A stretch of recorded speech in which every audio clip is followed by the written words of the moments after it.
আপনাদের চ্যানেল ভোলার মাধ্যমে এক ভাই আমাদেরকে সহযোগিতা করছে। চ্যানেল ভোলার মাধ্যমে আর কি বাচ্চাটার সন্ধান পাওয়া যায়। তো সৌদি আরব প্রবাসী আবুল কাশেম নামে এক ভাই, উনি ভোলারই কৃতি সন্তান, ভোলা সদর উপজেলার উত্তর দিগলতি তার বাড়ি। তিনি এরপরে এই বাচ্চাটির সমস্ত চিকিৎসার দায়িত্ব তিনি নিয়েছেন। আপনাদের চ্যানেল ভোলার মাধ্যমে এক ভাই আমাদেরকে সহযোগিতা করছে, তার মাধ্যমে এখন আমরা ঢাকা যাওয়ার সুযোগ পাইতেছি। আমার ভাই স্ত্রীরে ভর্তি করার সুযোগ দিছে। এই বাচ্চাটা যখন প্রথমে এই হাসপাতালে আসে চ্যানেল ভোলার মাধ্যমে আর কি বাচ্চাটার সন্ধান পাওয়া যায়। যখন হাসপাতালে আসেন সিভিল সার্জন স্যার বলছেন যে একটা বাচ্চা পাঠাইলাম, ভর্তির ব্যবস্থা করেন। তা আমি নিজেই ভর্তি করাই ওয়ার্ডে রাইখা প্রতিদিন খোঁজখবর রাখছি এবং এই চ্যানেল ভোলার মাধ্যমে এই বিদেশি এক ভাই সাহায্যের জন্য এগিয়ে আসছেন এবং ওনার সহযোগিতায় পিজি হাসপাতালে নেওয়া হচ্ছে। আমরা চাচ্ছি এরকমের আরও ভাইরা আগাই আসুক, সাহায্য করুক এবং সুস্থ হয়ে ওই বাচ্চাটা সুস্থ হয়ে আমাদের মাঝে আবার ফিরে আসুক। মূলত আমরা প্রথমে বর্ণদিনে স্থানীয় এক সাংবাদিক মিজানুর রহমান, তার মাধ্যমে এই বাচ্চাটির সন্ধান আমরা পাই। এর পরবর্তীতে আমরা চ্যানেল ভোলায় এই বাচ্চাটিকে নিয়ে একটি সংবাদ করি। সেইখানে এই নিউজটি ভাইরাল হয়, ব্যাপক ভাইরাল হওয়ার পরে বেশ কয়েকজন মানুষ এই বাচ্চাটাকে সাহায্য করার জন্য টাকা পাঠিয়েছেন। যার যেরকম সামর্থ্য ছিল সেই রকমই টাকা পাঠিয়েছিলেন। এর পরবর্তীতে মূলত সৌদি আরব প্রবাসী আবুল কাশেম নামে এক ভাই, উনি ভোলারই কৃতি সন্তান, ভোলা সদর উপজেলার উত্তর দিগলতি তার বাড়ি। তিনি এরপরে এই বাচ্চাটির সমস্ত চিকিৎসার দায়িত্ব তিনি নিয়েছেন। এরপর তিনি আমার সঙ্গে যোগাযোগ করেছেন। যোগাযোগ করার পরে তিনি বলেছেন যে বাচ্চাটির সকল চিকিৎসার দায়িত্ব আমি নিয়েছি। যেভাবেই হোক বাচ্চাটিকে নিয়ে পিজি হোক অথবা অন্য কোনো দেশে অন্য কোনো যে চিকিৎসা যেখানে ভালো হবে সেখানে ভর্তি করানো হোক। এরপরেই মূলত তিনি সঙ্গে সঙ্গে টাকাও পাঠিয়েছেন।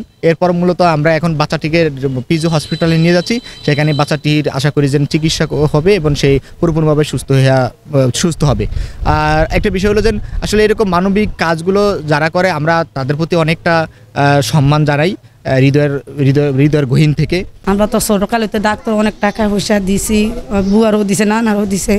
আর্থিক অবস্থা কম, আমার ভাই কোনো রকম কর্ম করিয়া তিনটা মিলিয়া চলতে অনেক কষ্ট। এরই বড় মেয়ে, যে লোকটা ওরে নিচে দায়িত্ব করছে আল্লাহ এই লোকটারও হয়ত দুঃখ, আল্লাহ বাঁচে হোক, আল্লাহ ওরে 100 বছর হয়ত দেখ লাগলে আমার হয়তো আল্লাহ ওরে নিয়ে দুঃখ হয়। আমার অনেক সাহায্য করে, অনেক কষ্ট করছে হয়।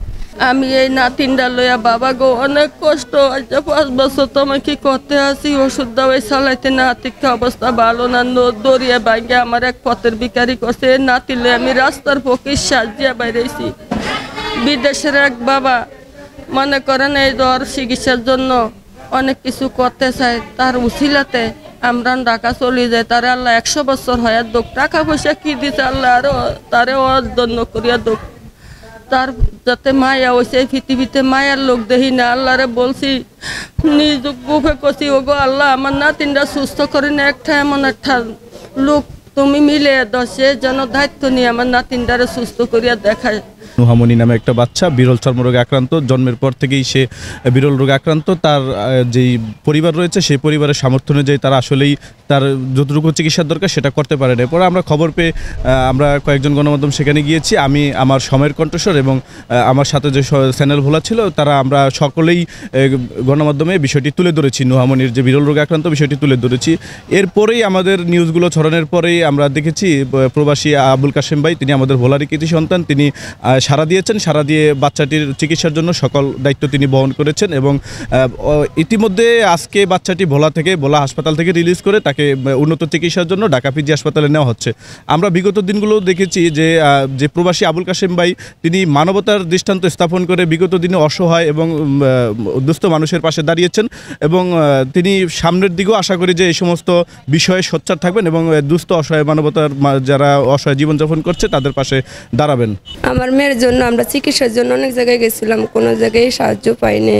এখন আমার মেয়ের বিদেশের এক আবুল ভাই সাহায্য করছে, কাশেম সাহায্য করছে। তার উসিলাতে যাতে আল্লাহ আমার মেয়ের মাফ করে, তার আল্লাহ ভালো রাখুক, তার সুস্থ রাখুক। আমার মেয়ের আমার মেয়ের দায়িত্ব নিছে এবং কি আমার মেয়ে ঢাকা হসপিটালে যাইতে আছে তার উসিলাতে।